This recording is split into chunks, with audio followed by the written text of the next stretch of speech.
to Australia today or yesterday, and you've spoken to the Proclaim Conference on Pope Francis' renewal and parish evangelisation. Can you talk to us a little bit briefly about the process of parish renewal and what that involves, and perhaps some practical examples that you might have in your own Diocese of Washington? Well, I think at the heart of renewal, all renewal, at the heart of it is the individual. And so we start, whether it's at the parish level or anywhere else, but certainly at the parish level, because that's where the church lives and moves and functions and touches people. We have to start with individual renewal in the faith, our own personal commitment. But then we have to collectively, as a parish, recognize all of us together, we have the responsibility. So we're talking about the parish realizing it's not the task of the priest alone, it's not the task of the head of the religious education department alone, it's not the principal of the school's task. It's the task of all of us, first of all, to strengthen our own faith, be confident in it, and then be willing, as a community, as a parish community, to find ways in which we can share that, support one another, strengthen one another. A practical instrument we developed in the Archdiocese of Washington, or use with, I think, some success, is what we call the indicators of vitality. We have an instrument that measures the life of the parish in 5 areas: worship, education, service, community, and administration, stewardship. And what we do is we ask everybody in the parish, where is this working? What are we doing that's working? What are areas we need to work on? And do you have any other ideas? The result is you begin to bring more and more people into the process.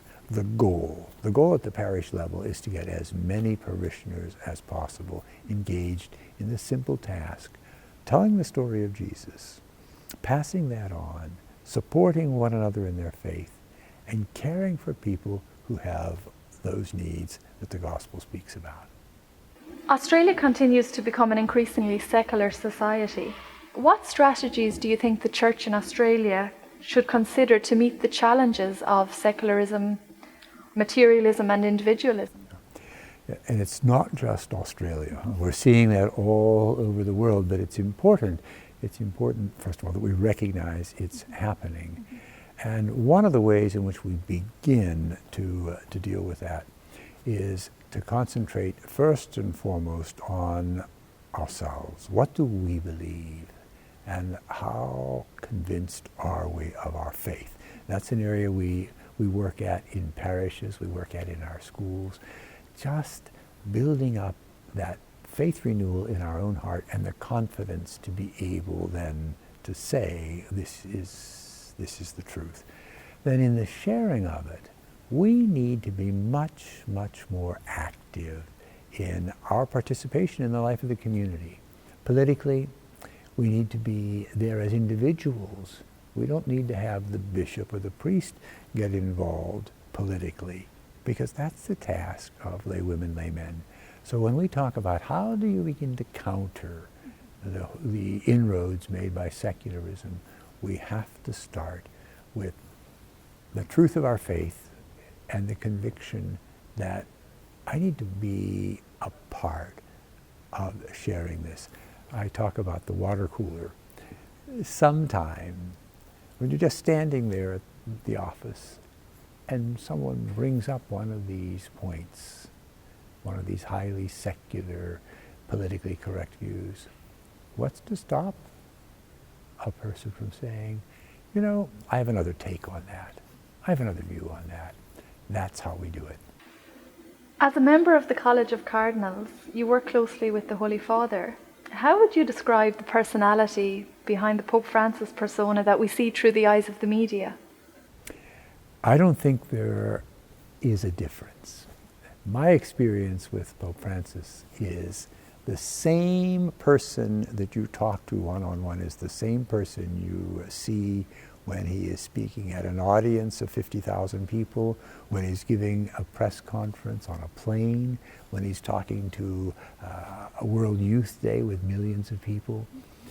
the simplicity of his spirit. He's a highly intelligent person, but the simplicity of his spirit is what comes through. And I think it's the same whether he's talking to you individually or whether he's talking to 3 million people. Recently I've been reading your blog, Seek First the Kingdom, and you cover quite a range of subjects, and it appears that you've got a large number of subscribers. I wondered, what role do you think such digital media plays in the new evangelization? That's an excellent question, because I think electronic media today, the new media today, has to be at the very heart of our method of getting the word out. I started blogging, I started doing this social communications when I realized that print media is not where most of the young people are. The young adults, that's not where, they don't buy our local newspaper, our Catholic paper, to find out what we're talking about. But they will, they'll pick up a blog, they'll tune into a blog, or they'll use tweets and retweets. Twitter? Yes. So yes, the Twitter is a wonderful, wonderful way to communicate. So in answer to your question, I think the electronic communications is where it's at today. Following your time as chairman of the US Bishops' Conference Committee on Evangelisation and Catechesis, I wondered, is there any particular projects that you would recommend to the Australian bishops on parish revitalization? Well, I can just tell you a little bit about what our conference has attempted to do. Stepping back, one of the things that we did, and this was a couple of years ago, was to try to make sure that all the textbooks that are out there, whether they're elementary or secondary schools, and also the catechism for adults, that all of that would be truly enriching, nurturing people with what the faith is all about, what the church is talking about. That's one way. But our conference has also moved into the whole world of electronic media, trying to find ways in which we can package things that we can get to the parishes, that they can use in religious education programs, in sacramental preparation programs. It's not easy. It's not easy because trying to find the right format and trying to find something that appeals to everybody isn't easy, but we do our best.